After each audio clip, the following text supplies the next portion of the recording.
Ini gereja HKBP sedang dibangun, terus ditutup sama masyarakat pintu masuk. Sedang membangun di dalam, ditutup pintunya oleh masyarakat. Dengan alasan kita tidak mengerti apa maksudnya. Sehingga material pun tidak bisa masuk ke dalam.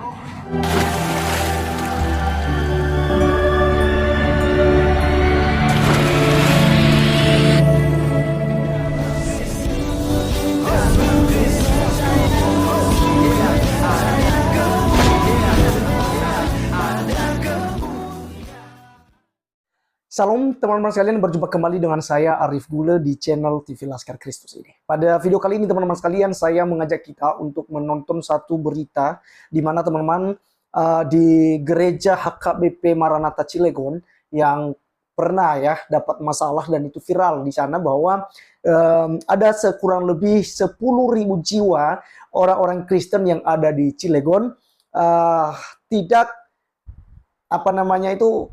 memiliki gereja gitu ya. Mereka tidak punya gereja untuk beribadah. Bahkan ketika mereka ibadah di rumah-rumah masyarakat yang ada di Cilegon, tentu saja rumah orang Kristen, itu ada intimidasi, ada gangguan gitu ya. Ada ancaman kepada mereka yang mempersilahkan beribadah di rumah-rumah mereka. Dan teman-teman sekalian, dengan adanya perintah daripada Menteri Agama yang kemarin menyampaikan bahwa apapun caranya ya dia berjanji bahwa di Cilegon akan dibangun gereja. Nah, teman-teman sekalian, seperti apa kejadian baru-baru ini, yaitu ada kelompok masyarakat ya yang pastinya dikomando oleh ormas tertentu pastinya, dan mereka tutup jalan masuk ke gereja gitu ya. Jadi mungkin jalan masuk ke gereja itu bukan milik gereja teman-teman sekalian, sehingga mereka bangun tembok di situ. Mereka kerja bersama-sama, mereka gotong royong teman-teman sekalian untuk melakukan sebuah aksi kejahatan ini ya. Mereka ramai-ramai ya, mereka diam aja sambil mereka di video ini. Nah teman-teman sekalian, menyebabkan pembangunan gereja itu terhambat ya, karena materialnya tidak bisa dimasukkan ke dalam gereja, karena tentu saja ada pembangunan di dalamnya. Mereka mulai pasang fondasi atau tembok atau apapun ya yang akan dikerjakan tidak bisa karena materialnya sudah terhambat oleh bangunan atau tembok yang dibangun oleh ya masyarakat tertentu. Oleh karenanya teman-teman sekalian, kita langsung saja menyaksikan videonya berikut ini.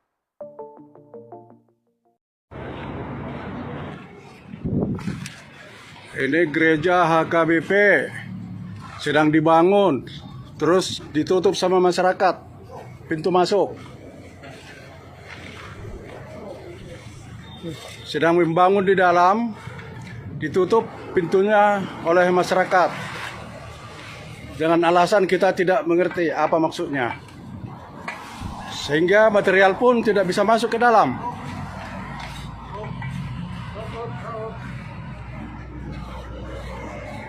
Ini sedang bekerja, kita tidak tahu siapa yang menyuruh, tapi rame-rame mengerjakan, tentunya terkoordinir.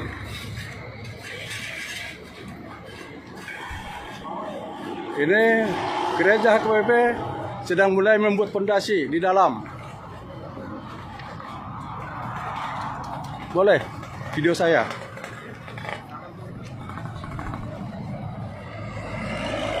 Kondisi sekarang di lokasi gereja HKBP, banyak masyarakat yang kumpul.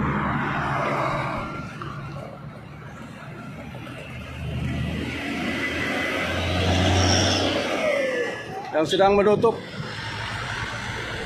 pembangunan rumah ibadah.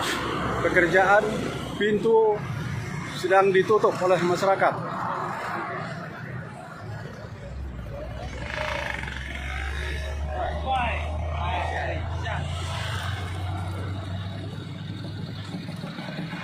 Ini sesepuh juga ada di sini yang menyaksikan peristiwa ini.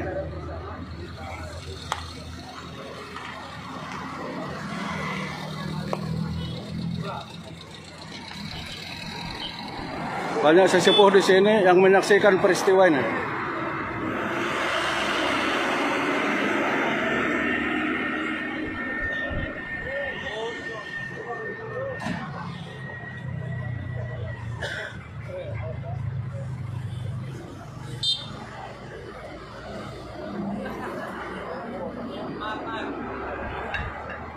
Luar biasa ini. Penutupan pintu masuk ke lokasi yang akan dibangun gereja HKBP di Cilegon, di Cikuasa.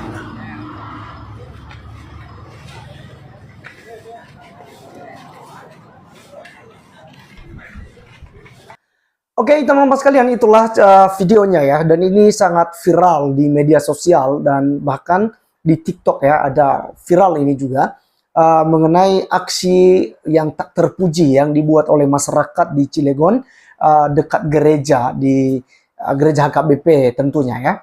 Teman-teman, saya tidak habis pikir ya, seperti apa mereka diajarkan dalam agama mereka. Karena saya percaya masyarakat ini adalah orang-orang yang terpelajar dalam agama. Mereka ini adalah orang-orang yang tahu tentang yang baik dan yang jahat.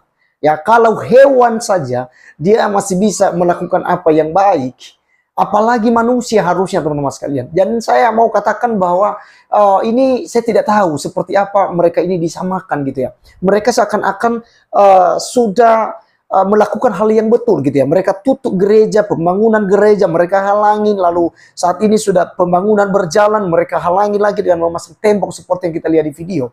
Saya tidak tahu bagaimana akhlak manusia-manusia ini, teman-teman sekalian. Saya rasa heran sekali ya. Kalau mereka sebenarnya orang yang beragama, seharusnya mereka tidak melakukan hal ini.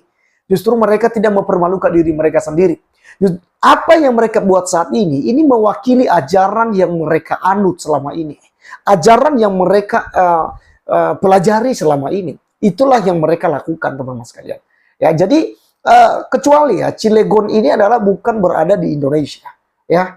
Dan kecuali tidak ada undang-undang yang memperbolehkan ya bagi semua agama untuk membangun tempat ibadahnya kalau sudah layak ya. Karena tentu saja pembangunan tersebut berjalan karena memang dianggap layak oleh pemerintah. Ya, jadi walaupun dengan susah payah karena ada masalah-masalah kemarin itu orang-orang yang tak punya akhlak gitu ya. Mereka tanda tangan di atas kain kafan, paksa itu wali kotanya untuk tanda tangan juga supaya tidak memperbolehkan adanya pembangunan gereja. Ini lucu gitu. Kenapa sih fobia? Ya, biasanya kami orang Kristen itu akan mengusir setan itu ya dengan baca Alkitab gitu ya, berdoa, nyanyi-nyanyi, memuji Tuhan gitu ya. Setan akan lari di situ, setan akan ketakutan gitu ya. Apakah kita tergolong gitu ya dari bagian dari setan sehingga kita takut adanya gereja, takut adanya ibadah Kristen di situ ya. Nah, teman-teman sekalian, mari kita mempelajari bagian firman Tuhan yang saya boleh share saat ini buat kita, yaitu nasihat supaya berjaga-jaga. Karena semuanya ini ada maknanya, teman-teman sekalian. Karena Tuhan Yesus sudah mengajarkan bahwa hari-hari terakhir menjelang kedatangannya ke dunia ini untuk menjemput kita yang setia dan yang taat kepadanya, itu ada banyak kejadian-kejadian aneh di mana orang tidak lagi punya kasih, di mana orang tidak lagi menghargai sesamanya. Ya, kita lihat di dalam Matius pasal 24 ayat 37 sampai 42, teman-teman sekalian. Di dalam perikop yang diberikan oleh Lembaga Alkitab Indonesia itu nasihat supaya berjaga-jaga. Sebab sebagaimana halnya pada zaman Nuh, demikian pula halnya kelak pada kedatangan Anak Manusia. Sebab sebagaimana mereka pada zaman sebelum air bah itu makan dan minum, kawin dan mengawinkan sampai kepada hari Nuh masuk ke dalam bahtera. Dan mereka tidak tahu akan sesuatu sebelum air bah itu datang dan melenyapkan mereka semua. Demikian pula halnya kelak pada kedatangan Anak Manusia. Pada waktu itu kalau ada dua orang di ladang, yang seorang akan dibawa dan yang lain akan ditinggalkan. Kalau ada dua orang perempuan sedang memutar batu kilangan, yang seorang akan dibawa dan yang lain akan ditinggalkan. Karena itu berjaga-jagalah, sebab kamu tidak tahu pada hari mana Tuhanmu datang. Nah, teman-teman sekalian, ini kita diingatkan oleh Tuhan Yesus Kristus atau mereview kepada kita tentang peristiwa di air bah di zaman Nuh. Di mana di zaman Nuh, teman-teman sekalian, kita tahu sendiri ya, baik Islam maupun Kristen juga tahu ya bahwa Tuhan pernah menghabisi semua manusia Karena manusia tidak lagi punya akhlak gitu ya.